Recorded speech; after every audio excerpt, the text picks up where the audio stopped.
Fala galera, aqui é a professora Rita de inglês. Vim resolver com você as questões do vestibular da UERJ, né, de 2021. Então, fica comigo depois da vinheta e vamos com tudo.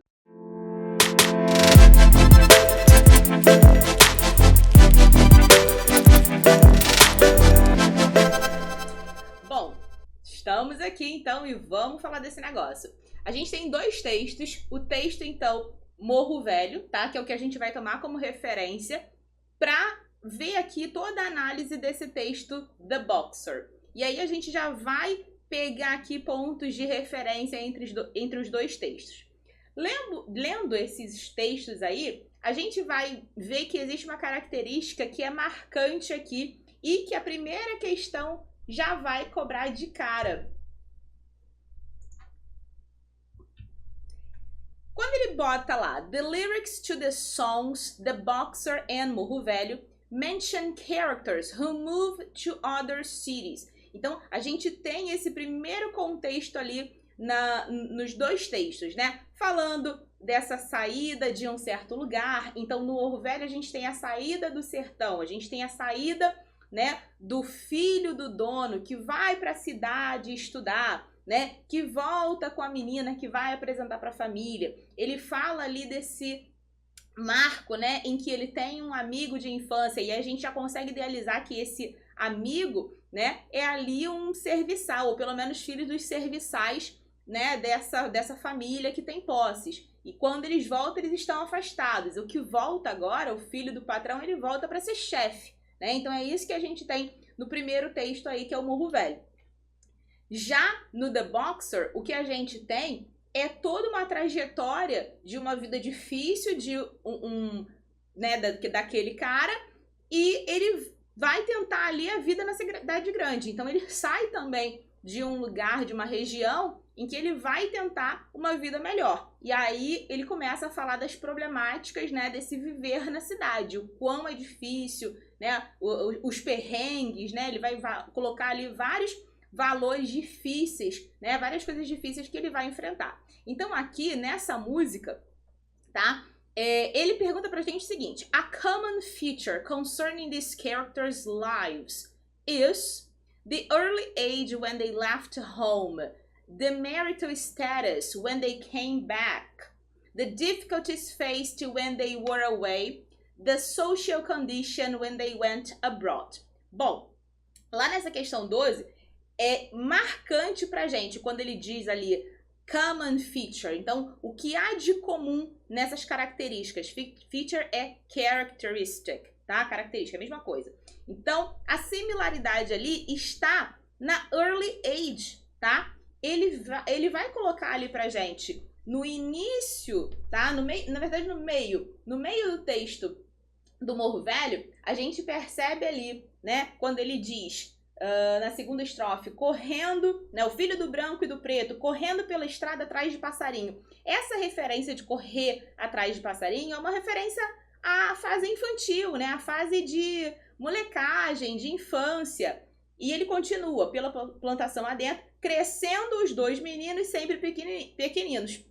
Então, isso é o trecho marcante pra gente, tá? O que eu falo ali do correr atrás de passarinho é porque tem mais de uma identidade nesse texto que marca a referência de infância. Mas o que vai contar pra gente aqui é quando ele diz crescendo os dois meninos sempre pequeninos. E lá no finalzinho, né, na última estrofe, ele fala: e o seu velho camarada já não brinca, mas trabalha. Então, o amigo dele, que cresceu ali brincando com ele, hoje ele trabalha nas terras ali do dono da fazenda, enfim, da casa, da galera de posse, tá? No texto The Boxer, a gente vai encontrar isso logo na primeira linha. I'm just a poor boy, ok? Though my story is seldom told. Então, ele já fala ali que ele era um pobre menino, né? Na linha 5, ele diz também: when I left my home and my family, I was no more than a boy. Então, quando eu saio ali da casa da minha família, eu não era nada mais do que um menino. Eu era somente um menino, tá? Então, ali a questão da early age. Então, eles saem de casa muito cedo, ainda na fase de infância, né? Vamos continuar lá. I was no more than a boy. A gente acabou de ler esse trechinho lá na linha 5 do texto The Boxer. Então ele fala que ele era nada mais do que uma criança. Ele era apenas um menino. Quem vai trazer essa referência de apenas, somente pra gente é o only, não tem nem dúvida aqui, tá? Muita gente criou a dificuldade porque caiu esse yet, tinha esse yet como uma opção. O que a gente precisa entender é que yet muitas vezes ele vai ter esse valor do ainda, né? Então quando a gente separa uma construção como o present perfect, por exemplo, ele é interpretado como esse ainda, ou dependendo da construção, se for uma interrogativa, ele tem o valor de já, tá? Fora isso, o que pode acontecer é o yet sendo trabalhado como um conectivo, e aí é um outro valor, ele vai ter o sentido de but, de however, então ele vai ser um conectivo de contraste, ou ainda ele pode ser trabalhado como um elemento para dar ênfase, né? E aí ele teria o mesmo sentido de even more, ever again, tá? Então não vai ser essa opção do yet, a gente vai marcar ali a letra C, only. Próxima questão. Where the ragged people go. Esse rag, o que a gente precisa entender é que, às vezes, até a sonoridade da palavra pode dar pra gente uma dica, né? Eu não sei vocês, mas pra mim, rag me lembra alguma coisa tipo rip, né? Na sonoridade me lembra alguma coisa como rasgado, tá? Mas, enfim, quem não chegou a esse consenso, não tem problema nenhum. Rag, já deixo aqui a dica, é trapo, tá? Então a gente está falando de um pedaço de pano rasgado, um pedaço de pano que não está em boas condições.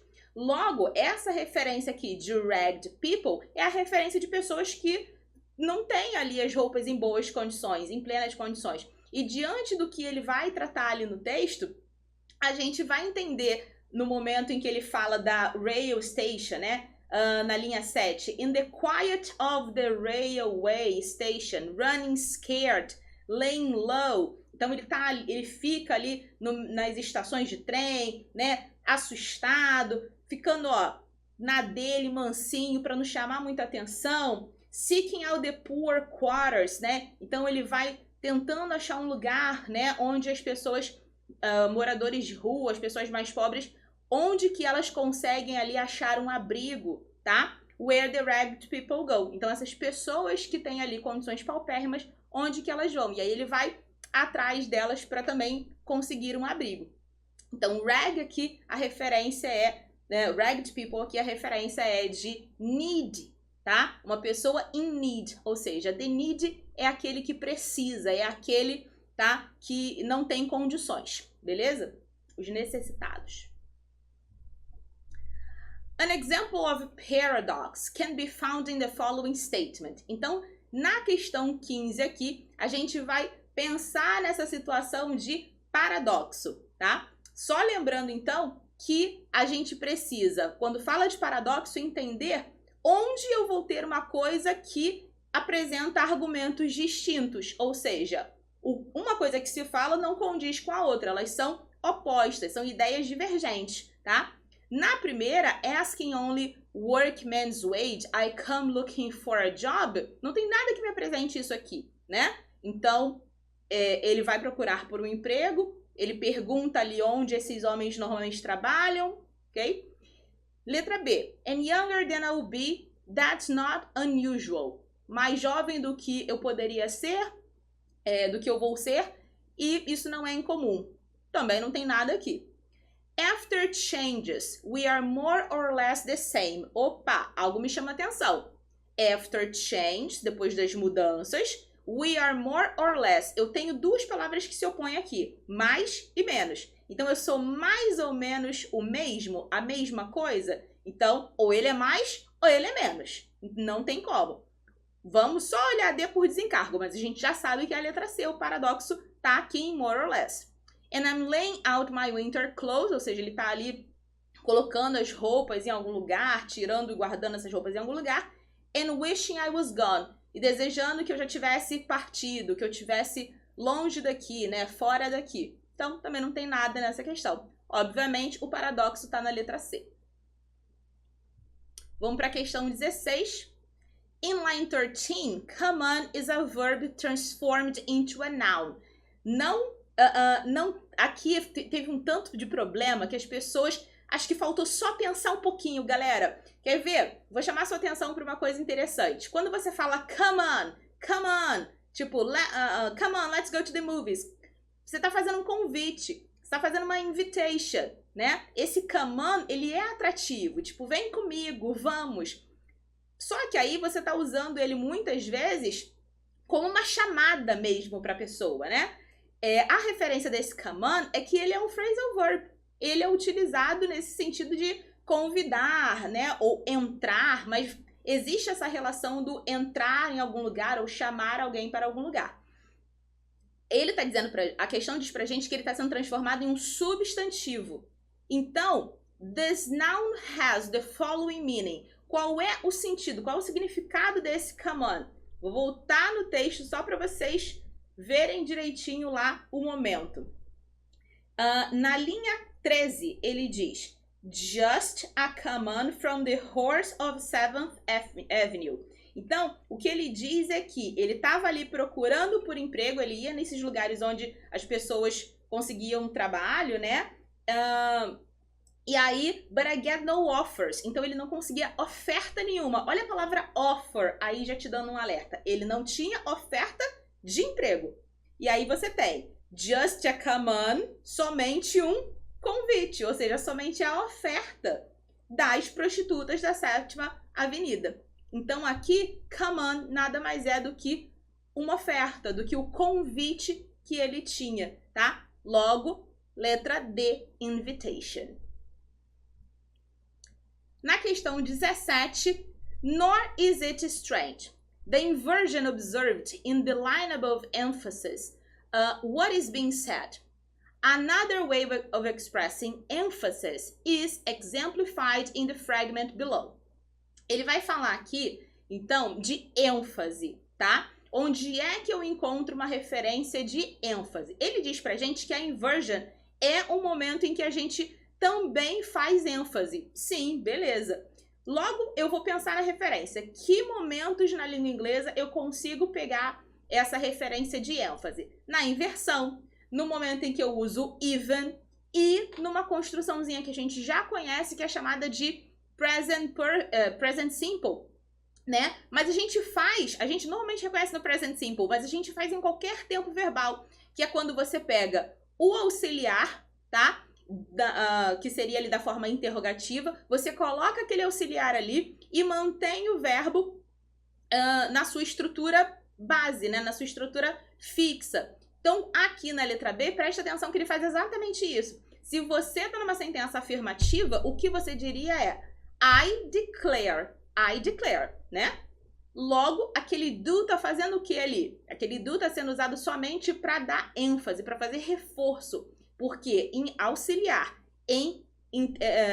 numa interrogativa, ok, do I declare, do you declare, beleza. Auxiliar numa negativa, I didn't, I don't declare, tudo bem. Agora, auxiliar, né? Um verbo auxiliar numa estrutura afirmativa, isso não acontece. A gente faz a conjugação do verbo. Então, esse do aqui na letra B tá fazendo exatamente isso. ênfase, tá? Você mantém o verbo na base form, na forma base dele, e você vai usando o auxiliar daquele tempo verbal, antes do verbo e depois do sujeito. Beleza? Bom, vamos para a questão 18, então. In the last stanza, there is a change in perspective, suggesting a less subjective look at what happened. This change is signaled by... Então, aqui, ele está falando o seguinte. Na última estrofe, tem uma mudança de perspectiva, que vai sugerir ali um olhar menos subjetivo, tá? O que ele quer dizer aqui é o seguinte. Eu preciso notar o momento em que esse olhar, ele muda. Em que acontece uma mudança ali, né? Com esse personagem, na forma do trato. Então, vai existir ali um afastamento. Quando ele está falando aqui desse olhar subjetivo, eu não estou mais olhando com a mesma referência. Eu agora afasto. Eu agora percebo de longe. Como é que a gente vai notar isso? Presta atenção que no decorrer todo, tá, do texto, ele vai colocando aquilo próximo dele. A voz do eu lírico, tá ali no I. I am just a poor boy. I have squandered my resistance. I do declare, I took some comfort there. I am older than I once was. Todo momento ele tá ali, ó, falando de si, contando a sua história, tá? Falando de todos os momentos dele. E aí, no último, tá? No último trechinho, na última estrofe, é que essa mudança vai acontecer. In the clearing stands a boxer and a fighter by his trade. And he carries the reminders of every glove that laid him down or cut him. Então, presta atenção que esse afastamento, tá? Essa coisa de não se colocar mais naquela primeira pessoa é o que distancia, é o que me dá esse olhar mais subjetivo da coisa, tá? Então aqui não tá na questão do verbo estar no presente, tá? Você vai tendo a conjugação aqui desses verbos, pelo contrário, muito mais no passado, né? E aí ele vai tratando de contar as histórias dele, ele vai contando essa história, usando também tempos no presente, mas a referência de presente aqui, isso não muda, né? Ele vai apresentando isso em todos os momentos do texto. Quando ele fala de um discurso direto, isso aqui tá totalmente em discurso direto. Ele tá contando a história dele, ele tá dizendo sobre as coisas que ele fez e que ele vivenciou. Isso não muda. A perspectiva lá embaixo não muda. As palavras anger e shame, as palavras raiva e vergonha, isso torna mais subjetivo? Não, tá? A referência aqui dessas palavras tá só dizendo as coisas que ele experienciou na vida, mas isso não causa um afastamento, isso não muda o olhar, tá? O que vai mudar esse olhar aqui é que antes ele tá falando de si em primeira pessoa, ele tá contando a sua história. E na última estrofe, ele vai afastar, ele vai falar de si em terceira pessoa. Então aqui a voz do eu lírico, né, já muda. Então presta atenção exatamente nisso, tá? Esse pronome aqui, ele é muito importante pra gente. Essa percepção da gente ver que na última estrofe, esse pronome, ele vai mudar, tá? Então eu preciso naquele momento bater o olho em todos os trechinhos do texto para ver a mudança. Ver a mudança talvez do tempo verbal, ver a mudança do pronome. Isso são detalhes ali que a gente tem que estar muito ligado na hora de fazer a prova, tá bom? Então, eu espero ter ajudado vocês, espero que vocês tenham curtido bastante aqui e que eu tenha, né, orientado aí, chamado a atenção para aquelas pegadinhas de leve que aparecem por aí. A gente se vê na próxima. Fiquem bem. Beijos!